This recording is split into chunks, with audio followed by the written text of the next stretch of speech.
Hello అండి. అందరికీ నమస్కారం. ఈనాటి కథలకి స్వాగతం.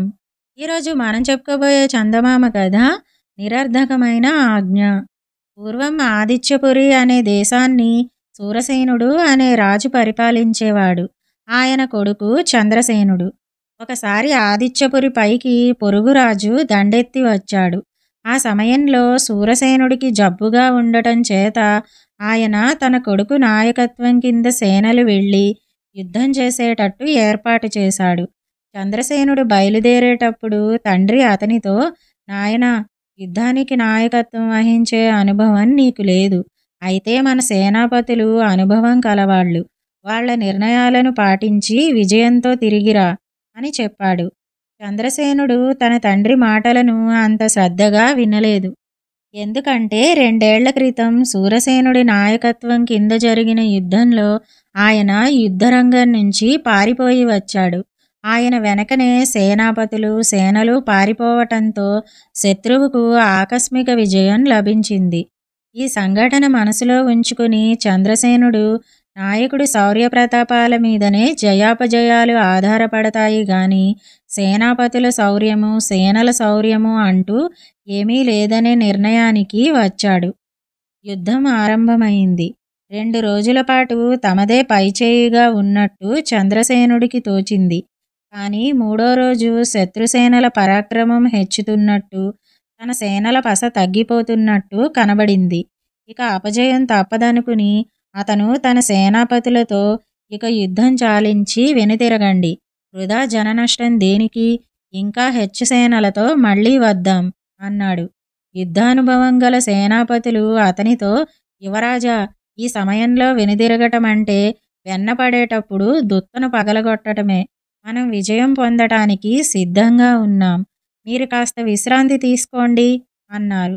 నా ఆజ్ఞ ధిక్కరించి నిష్కారణంగా సైన్య నష్టం కలిగిస్తారా అని చంద్రసేనుడు వారిని కసిరాడు. కానీ వాళ్ళు అతని ఆజ్ఞ పాటించక యుద్ధం కొనసాగించి శత్రువుపై విజయం సాధించారు. ఇది చంద్రసేనుడికి మరింత అవమానం అనిపించింది. విజయంతో తిరిగి వచ్చిన కొడుకును, సేనాపతులను సూరసేనుడు చక్కగా సన్మానించాడు. కానీ తన కొడుకు ముఖం చిన్నబోయి ఉండటం గమనించి ఆయన కారణం అడిగాడు. చంద్రసేనుడు తన తండ్రితో జరిగిన సంగతి చెప్పాడు. అది విని సూరసేనుడు చిరునవ్వు నవ్వి, నిన్ను చూస్తే నాకొక పాత కథ జ్ఞాపకం వస్తున్నది. చెబుతాను విను నాయనా అని ఇలా చెప్పాడు. అజీకర్త గురుకులంలో విద్యలన్నీ నేర్చుకున్న మునికుమారుడు ఒకడు తన ఇంటికి తిరిగిపోతూ ఒక దేశం ప్రవేశించాడు. ఆ సమయంలో ఆ దేశంలో ఆందోళనకర పరిస్థితి ఏర్పడి ఉన్నది. శత్రుగూఢచారులు భయం కొద్దీ ఎక్కడ చూసినా రక్షక భటులు వచ్చేపోయేవారందరినీ శ్రద్ధగా పరిశీలిస్తున్నారు. అలాగే ఒక భటుడు మునికుమారుణ్ణి ఆపి, నువ్వు మిత్రుడవా, శత్రుడవా అని అడిగాడు. నేను మిత్రుడను కాను, శత్రుడను కాను అని మునికుమారుడు వేదాంతిలాగా జవాబు చెప్పాడు. రక్షక భటులు వేసిన మిగిలిన ప్రశ్నలకు కూడా అతను గూఢార్థం గల సమాధానాలే చెప్పాడు. అతనిపై అనుమానం ఎక్కువై అతన్ని తీసుకుపోయి రాజు ముందు నిలబెట్టారు. రాజు వేసిన ప్రశ్నలకు కూడా మునికుమారుడు అలాగే సమాధానాలు చెప్పాడు. అతను తప్పక శత్రువుల గూఢచారి అయి ఉంటాడనుకుని రాజు మునికుమారుడికి మరణశిక్ష విధించాడు. మునికుమారుణ్ణి శిరచ్ఛేదం చేయడానికి తీసుకుపోతుండగా అతనితో పాటు చదివి తన ఇంటికి తిరిగి వచ్చిన అతని మిత్రుడొకడు చూసి రాజుతో, వీడు నేను అజీకర్తముని గురుకులంలో చదువుకున్నాం. వీడు తన దేశానికి పోతున్నాడు అని చెప్పాడు. రాజు మునికుమారుణ్ణి బంధవిముక్తుణ్ణి చేసి అజీకర్తమునికి కబురు పంపాడు. అజీకర్తుడు రాగానే మునికుమారుడు ఆయనకు నమస్కారం చేసి, తేడాలన్నీ మిథ్య అనే దృష్టితో నేను మాట్లాడేసరికి నా ప్రాణానికే ప్రమాదం వచ్చింది గురువర్యా అన్నాడు. అది నిష్ప్రయోజనం నాయనా. నువ్వు అనుభవంతో మాట్లాడాలి. నువ్వు చెప్పేది అందరికీ తెలియాలి. లేకపోతే నీ మాటకు విలువ ఉండదు అన్నాడు అజీకర్తుడు. సూరసేనుడు ఈ కథ చెప్పి చంద్రసేనుడితో, నాకు యుద్ధంలో సంపూర్ణమైన అనుభవం ఉన్న కారణం చేత నేను యుద్ధంలో వెనుదిరిగినప్పుడు నా సేనాపతులందరూ నాతో పాటు వెనుదిరిగారు. కానీ నీకు యుద్ధంలో అనుభవం లేదు. అందుచేత నువ్వు వెనుదిరగమని ఆజ్ఞాపించినప్పుడు సేనాపతులు నీ ఆజ్ఞ ఉల్లంఘించారు. వ్యక్తిగతంగా నీకు అపజయం కలిగినప్పటికీ మన సేనలు శత్రుసేనలను జయించాయి. సేనాపతులు నిన్ను అవమానించారని అనుకోకు నాయనా అన్నాడు. ఇదండి నిరర్ధకమైన ఆజ్ఞ అనే కథ. ఇప్పుడు మరో కథని కూడా మనం చెప్పుకుందాం. నిజమైన సంతోషం అనే కథ విందాం. ఒక ఊళ్ళో ఒక గృహస్థుకు 3 కొడుకులుండేవారు. తండ్రి రాజుగారి ఖజానాలో రాతగాడుగా ఉండి ఏ కొరత లేకుండా కొడుకులను పోషిస్తూ వచ్చాడు. ఆయన పెద్దవాడైపోయి ఆరోగ్యం చెడిపోయినందున ఖజానా ఉద్యోగం మానుకుని ఇంటిలో విశ్రాంతి తీసుకోసాగాడు. తండ్రి బాగానే సంపాదించాడు గాని కొడుకులు తిని తిరగటం తప్ప ఏ ఉద్యోగంలోనూ ప్రవేశించలేదు. అది చూసి తండ్రి 3 కొడుకులను పిలిచి, ఇన్నాళ్ళు నేను మిమ్మల్ని పోషించాను. ఇప్పుడు నేను మూలపడ్డాను. మీకు వయసు వచ్చింది. ఇక మీరే నన్ను పోషించాలి.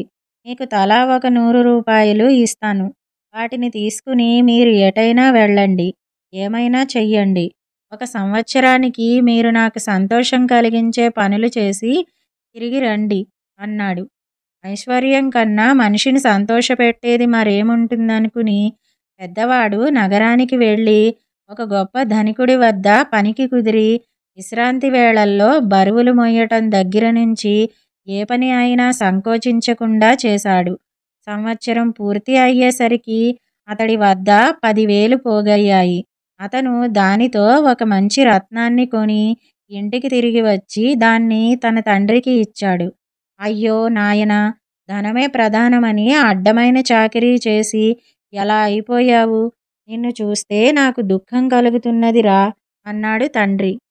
రెండోవాడు ఒక సిద్ధవైద్యుడి దగ్గర శిష్యుడిగా చేరి ఆయనకు ఎంతో శ్రద్ధాసక్తులతో శుశ్రూషలు చేసి మెప్పించి ముసలితనాన్ని, ముసలితనంలో కలిగే జాడ్యాలను పోగొట్టే ఒక గొప్ప ఔషధాన్ని సంపాదించి ఇంటికి తిరిగి వచ్చి ఆ ఔషధాన్ని ఎంతో సంతోషంగా తండ్రికి ఇచ్చాడు.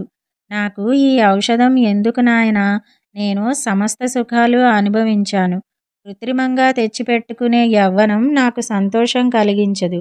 ఇది చూసి నేను సంతోషిస్తానని నువ్వు అనుకున్నందుకు నాకు విచారమే కలుగుతున్నది అన్నాడు తండ్రి. మూడోవాడు ఒక వృద్ధుడైన గురువు దగ్గరకు పోయి తండ్రి సంతోషించాలంటే కొడుకు ఏం చెయ్యాలి అని అడిగాడు. నీకు అభిమానం గల విద్య ఏమిటి అని గురువు ఎదురు అడిగాడు. నాకు సంగీతం అంటే చాలా ఇష్టం అన్నాడు కుర్రవాడు. అయితే సంగీతం నేర్చుకో. అందులో ప్రవీణుడివి అయ్యావంటే నీ తండ్రి ఎంతో సంతోషిస్తాడు అన్నాడు గురువు. మూడోవాడు ఒక సంగీత విద్వాంసుడి దగ్గరకు పోయి తన దగ్గర ఉన్న డబ్బంతా ఇచ్చేసి ఆయన వద్ద సంగీతం నేర్చుకుంటూ అహోరాత్రాలు సాధన చేశాడు. 1 ఏడాదిలో వాడు గొప్ప సంగీత విద్వాంసుడై దేవాలయంలో పాడసాగాడు. అతడి పాట విన్న శ్రోతలు తన్మయులై రాజుగారికి అతని సంగతి చెప్పారు. రాజుగారు అతన్ని ఆహ్వానించి ఆస్థానంలో పాడించి మెచ్చుకుని అతన్ని ఆస్థాన విద్వాంసుడిగా నియమించాడు. తండ్రిని చూసి రావటానికి మూడోవాడు రాజుగారి అనుమతి పొంది రాజుగారిచ్చిన కానుకలన్నీ తీసుకుని ఇంటికి వచ్చాడు. తండ్రి ఆ కొడుకును చూసి సంతోషించి, ఇదే తండ్రికి నిజమైన సంతోషం. కొడుకు కీర్తిమంతుడు కావటంతో తండ్రి ధన్యుడవుతాడు అన్నాడు. ఇదండి నిజమైన సంతోషం అనే కథ. ఈ 2 కథలు గనక మీకు నచ్చినట్టయితే లైక్, షేర్, కామెంట్ చేయండి. మరిన్ని మంచి కథల కోసం మా ఛానల్ను సబ్స్క్రైబ్ చేసుకోండి. మళ్ళీ మరొక మంచి కథతో కలుసుకుందాం. అంతవరకు వింటూనే ఉండండి ఈనాటి కథలు.